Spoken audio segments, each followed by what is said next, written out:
नमस्कार श्रोते हो. दीपक रेगे कथाकथन चॅनलवर तुम्हा सगळ्यांचं मनापासून स्वागत.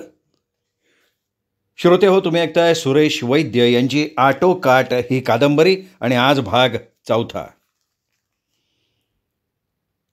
अजूनही डोकं दुखतंय का? इंद्रजितनं विचारलं विलक्षण आत्मीयतेनं. अनुपमानं आश्चर्यानं मान वर उचलून त्याच्याकडे पाहिलं. त्याच्या आवाजातला बदल आणि आपलेपणानं विचारलेला तो प्रश्न, एवढ्या माणुसकीची तिची त्याच्याकडनं अपेक्षाच नव्हती. हो असं म्हणत अनुपमानं डोळे मिटून घेतले. मागच्या भिंतीला डोकं टेकवलं. इंद्रजितला वाटायला हवं आपण खूप थकलोय, या सगळ्याचं आपल्या डोक्यावर फार टेन्शन आलंय. वास्तविक डोळे मिटून मनातल्या मनात ती इथनं बाहेर कसं पडता येईल याचाच विचार करत होती. आपण असं वागलो, फार घाबरलोय, आपल्यात काही करायचं त्राण नाही, हे इंद्रजितच्या लक्षात यायला हवं. म्हणजे त्याचं आपल्यावरचं लक्ष थोडंसं कमी होईल. आपल्या बाबतीत तो काहीसा बेफिकीर बनेल. ही आता पळून जाणार नाही अशी त्याची खात्री पटेल. त्याच्या ह्याच दुर्लक्षितपणाचा फायदा घ्यायचा आणि संधी मिळताच. ती अशीच डोळे मिटून विचार करत असताना तिला आपल्या खांद्यावर कोणीतरी हात ठेवल्याची जाणीव झाली. डोळे उघडून पाहिलं. इंद्रजितनं तिच्या खांद्यावर हात ठेवला होता. तो म्हणत होता, हे बघ, घाबरू नकोस. इथे तुला कोणाकडूनच कसलाच त्रास होणार नाही. फक्त तुला एकच करावं लागेल, आमच्या शब्दाबाहेर जायचं नाही. आम्ही जसं सांगू तसं तू वागायचं. तू आम्हाला त्रास द्यायचा नाही, आम्ही तुला त्रास देणार नाही. पळून जाण्याचे विचार डोक्यातनं काढून टाक. बस एवढंच करायचं आहे तुला. अनुपमानं एकदा त्याच्याकडे पाहिलं, मग त्यानं ठेवलेल्या आपल्या खांद्यावरच्या हाताकडे. ओ सॉरी असं म्हणत त्याने आपला हात बाजूला केला. पण मला अजून समजत नाही आहे, मला इथे असं डांबून ठेवण्याची आवश्यकताच काय आहे? अनुपमानं त्याला विचारलं. इंद्रजित काही क्षण तिच्या चेहऱ्याकडे रोखून पाहत राहिला. त्याचं ते तसं पाहणं सहन न होऊन अनुपमानं आपली मान खाली घातली. कारण तो म्हणाला. किंचित थांबला. पुन्हा त्यांनी अनुपमाकडे रोखून बघितलं आणि मग म्हणाला, कारण तू जे पाहू नयेस ते पाहिलंयस. कदाचित तुला त्याच्याबद्दल काही माहिती नसेल, पण मला कसलीही रिस्क घ्यायची नाही आहे. तुला काही दिवस आमच्याबरोबर राहावंच लागेल. तुला आम्ही कुठल्याही खोलीत कोंडून ठेवणार नाही. तू या बंगल्यात वावरू शकतेस, बाहेरच्या कंपाऊंडमध्ये सुद्धा फिरू शकतेस, पण फक्त तिथपर्यंतच. बंगल्याच्या गेट बाहेर तुला जाता येणार नाही. तुला सोडून दिलं तर बाहेर जाऊन तू पोलिसांना किंवा आणखीन कोणाला तरी आमच्याबद्दल काही सांगू नयेस, म्हणून आम्हाला ही काळजी घ्यावी लागतीये. खरंच मी कोणाला काही सांगणार नाही, शपथ घेते, प्लीज. नाही. नकारार्थी मान हलवत इंद्रजित म्हणाला, तुझ्या शब्दावर विश्वास ठेवून आम्हाला कसलाही धोका पत्करायचा नाही आहे. तुला आमच्याबरोबरच राहायला हवं, त्याशिवाय तुझ्यापुढे दुसरा मार्ग नाही. पण डॅडीसुद्धा संध्याकाळी इथे येणार आहेत. अचानक अनुपमानं डोक्यात येताच थाप ठोकली. खरं तर माझ्याबरोबरच यायचे, पण त्यांची एक मीटिंग होती, ती अटेंड करायची होती त्यांना, म्हणून. ते ऐकून इंद्रजित एकदम चमकला. रोखून तो तिच्याकडे पाहायला लागला. त्याच्या चेहऱ्यावर उमटलेली काळजी क्षणभरच टिकली. चेहरा पुन्हा पूर्ववत झाला आणि सहज स्वरात तो म्हणाला, मग त्यांना येऊ देत की, त्यांनाही आम्ही आमचे गेस्ट करून टाकू. मग किंचित वाकून आणि अनुपमाच्या नजरेला नजर देत तो म्हणाला, मला वाटतं तू हे खोटं सांगतीयस, होय ना? मी कशाला खोटं बोलू? अनुपमानं चिडण्याचं नाटक करत म्हटलं. बघा, हवं तर डॅडी संध्याकाळी नक्की येतील. पण हे बोलताना त्याच्या नजरेला नजर द्यायचं मात्र तिने टाळलं होतं. इंद्रजित काही क्षण तिच्याकडे पाहत राहिला. अनुपमा जरी त्याच्याकडे पाहत नव्हती तरी तिला कल्पना होती तो आपल्याकडे पाहतोय. आता तो आणखीन काहीतरी खोदून खोदून विचारणार. खरं तर विचार करायचं आता आपल्यात अजिबात त्राण नाहीये. त्याच्या प्रश्नांना उत्तरं द्यायचं तर त्याहून त्राण नाहीये.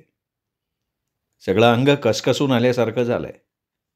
येतानाच ठरवलं होतं, गेल्या गेल्या पहिल्यांदा वॉश घ्यायचा, काहीतरी खायचं आणि मग आरामात ताणून द्यायची. पण इंद्रजित काय विचारतोय याची अनुपमा वाट पाहत राहिली. तू बरीच थकलेली दिसतीयस. एवढा प्रवास, त्यातून इथे आल्यानंतर.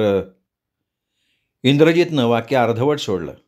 उठून उभा राहत म्हणाला, तुला वॉश घ्यायचा असेल तर घे, बरं वाटेल. तुझी कपड्यांची सुटकेस कारमध्येच असेल ना? मी घेऊन येतो.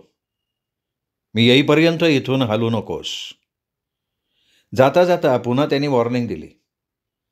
पण त्याहीपेक्षा इंद्रजितच्या एकंदर बोलण्यानं ती काहीशी अवाक होऊन त्याच्याकडे पाहत राहिली.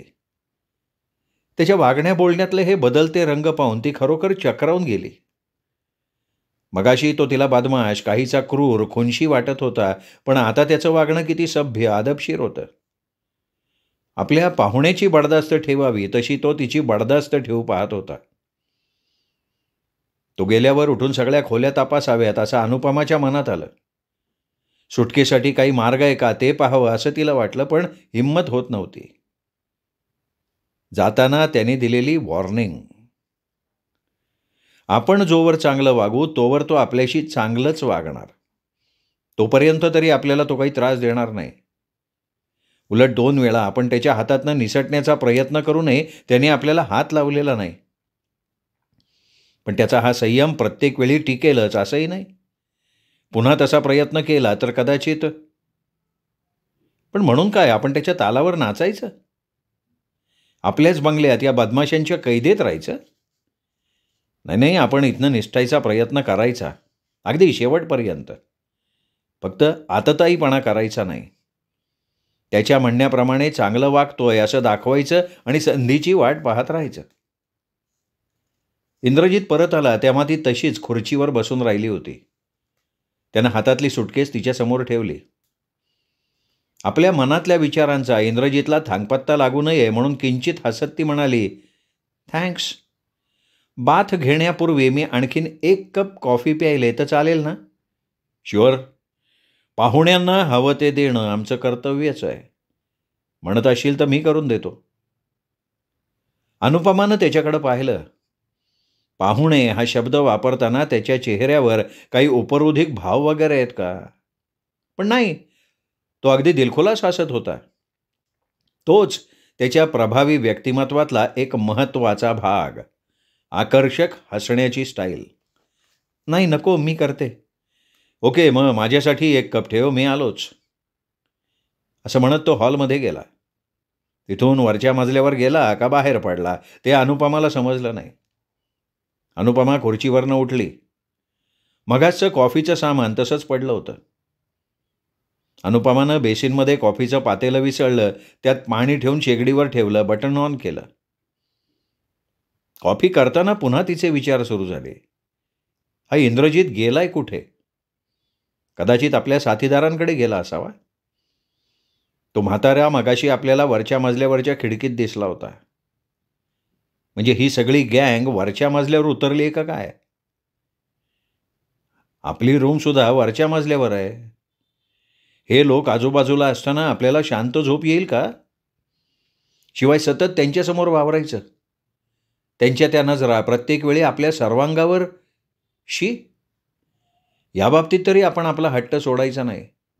इंद्रजितला सरळ सांगायचं, तुझ्या या लोकांची सोय बाहेरच्या आउटहाऊसमध्ये किंवा इतरत्र कुठेही कर, वरचा मजला मला रिकामा हवा.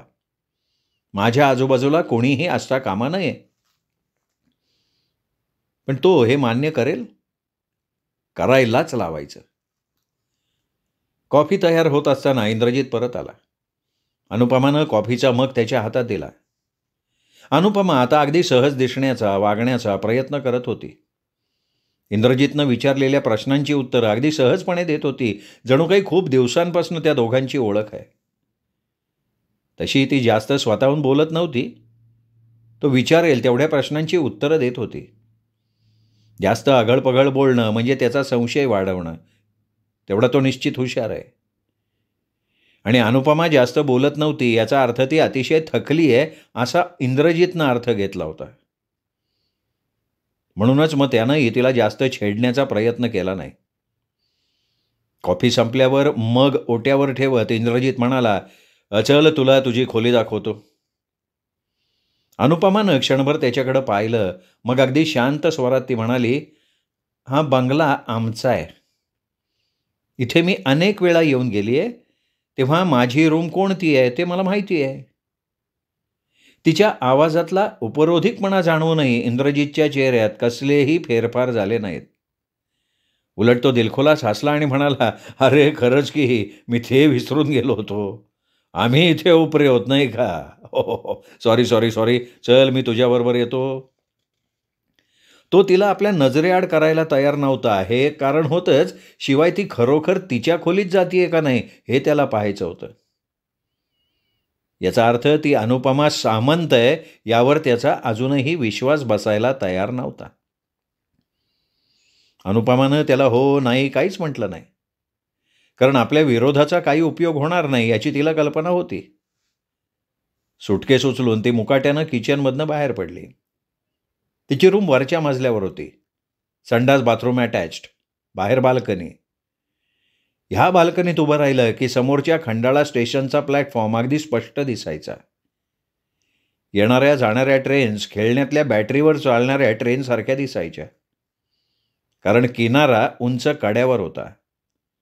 तोच कडा फोडून रेल्वे लाईन टाकलेली होती, अप लाईन. त्याच्या बाजूला दुसरा कडा होता, पण तो न फोडता बोगदा तयार केला होता, ती डाऊन लाईन. अनुपमाची रूम या कड्याच्या एका बाजूला होती. तिथली खिडकी उघडली की समोरचा उंच कडा दिसायचा. बाल्कनीत उभं राहिलं की खंडाळ्याचा आजूबाजूचा परिसर. आजपर्यंत डॅडींच्या या रसिक वृत्तीला तिने मनोमन दाद दिली होती, पण आज मात्र हाच बंगला तिला दुर्दम्य किल्ल्यासारखा अभेद्य वाटायला लागला. रूममध्ये येताच अनुपमानं सुटकेस बेडवर टाकली. रूमवरून सभोवर नजर टाकली. ही तिची रूम अगदी ठरलेली, खास तिच्यासाठीची रूम. खिडक्यांवर निळ्या रंगाचे पडदे, समोर ड्रेसिंग टेबल, त्याच्यासमोर छोटंसं बसकं स्टूल, ड्रेसिंग टेबलावर सगळं मेकअपचं साहित्य, समोरच्या वॉर्डरोबमध्ये निरनिराळ्या रंगाचे फॅशनचे ड्रेसेस. रूम तिने जशी मागच्या वेळेला पाहिली होती तशीच होती. त्यात कसलाही फरक नव्हता. कुठेही कसलीही हालवाहालव केलेली नव्हती. हे क्रेडिट कोणाला द्यायचं? दुर्गा मावशीला का ह्या गुंडांना? इंद्रजित तिच्या खोलीच्या बाहेर पण दाराच्या चौकटीत उभा होता. सुटकेस उघडता उघडता ते अनुपमाच्या लक्षात आलं. ती थांबली. मान वर करून तिने इंद्रजितकडे पाहिलं. तो तसाच तिच्या हालचाली टिपत उभा होता. "मी अतिशय थकली आहे. वॉश घेतल्याशिवाय मला बरं वाटणार नाही. बाथ घेऊन मला आराम करायचा आहे. निदान बाथ घेईपर्यंत तरी तुम्ही मला एकटीला सोडणार ना? का माझ्याबरोबर बाथरूममध्ये सुद्धा येणार आहे?" इंद्रजितकडे बघत अनुपमानं काहीशा उपहासानं विचारलं. तिचा तो उपहासगर्भ स्वर त्याला बरोबर समजला. त्याचा चेहरा एकदम पडला. चेहऱ्यावर ओशाळवाणे भाव आले. ती असं काही म्हणेल असं त्याला वाटलंच नव्हतं. "हे बघ, मी खाली हॉलमध्ये जातोय, पण पुन्हा एकदा तुला सांगतो, पळून जाण्याचा प्रयत्न करू नकोस. तसा तू प्रयत्न केलास तरी त्यात तुला यश येणार नाही. आणि हां, माझ्याही संयमाला काही मर्यादा आहेत. तेव्हा." पुन्हा त्यानं तिला जाणीव करून दिली. अनुपमा हसली. काहीशा कुत्सित स्वरात म्हणाली, "तुम्हीच म्हणाला होतात ना की तुमची पाहुणी आहे मी.